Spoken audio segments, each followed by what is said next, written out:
హైదరాబాద్ నియోజకవర్గంలో ప్రజా సమస్యలపై బీఆర్ఎస్ పార్టీ సమస్యలపై సమర కార్యక్రమం జోరుగా సాగుతుంది. ఇందులో భాగంగా బంజారా హిల్స్ డివిజన్ పరిధిలోని తాజ్ బంజారా హోటల్ సమీపంలో ఉన్న గుండ్ల చెరువు దుస్థితిని నియోజకవర్గ బీఆర్ఎస్ పార్టీ ఇన్ఛార్జ్ మన్నె గోవర్ధన్ రెడ్డి పరిశీలించారు. చెరువులో పేరుకుపోయిన గుర్రపు డెక్క, దోమల బెడతో అల్లాడిపోతున్న స్థానిక బస్తీల ప్రజల గోడును ఆయన విన్నారు. అనంతరం వెంటనే స్పందించాలని జెహెచ్ఎంసీ, డిఎస్సి, ఇతర ఇంజనీరింగ్ అధికారులతో ఫోన్లో మాట్లాడారు మన్నె గోవర్ధన్ రెడ్డి. ప్రజా ఆరోగ్యంతో చెలగాట మాడితే ఊరుకోబోమని శాశ్వత పరిష్కారం చూపాలని డిమాండ్ చేశారు. ఎప్పటికి ఎండ అయిందనుకో వాడు ఈడు వరకు చేసుకుంటాడు. దాన్ని ఈడ లేపుతాడు. ఈడ అన్ని ఇట్లా ఈడు వరకు మనం చూసుకుంటాం. ఇక ఇట్లా అన్న ఫంక్షన్ చెత్త మొత్తం ఇల్లే ఉంటుంది.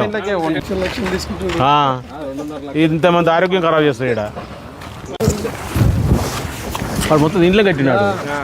ఇల్లే కట్టినాడు. సరే కావాలి ఆడ వరకు కానీ ఆ ఇల్లే ఇంకొక మున్సిపాలిటీ బోర్డు పెట్టింది అక్కడ.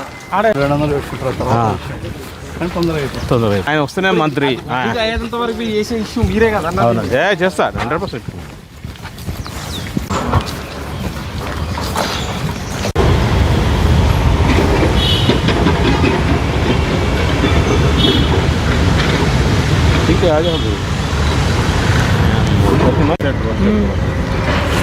మన గవర్నమెంట్ ఉన్నప్పుడు మనం పోయిన తర్వాత కేటీఆర్ అసలు దగ్గర మన గవర్నమెంట్ ఉన్నప్పుడు మనం పోయిన తర్వాత కేటీఆర్ అసలు దగ్గర కావాలి ఆడ వరకు కానీ చేసే ఇష్యూ మీరే కదా చేస్తారు 100%.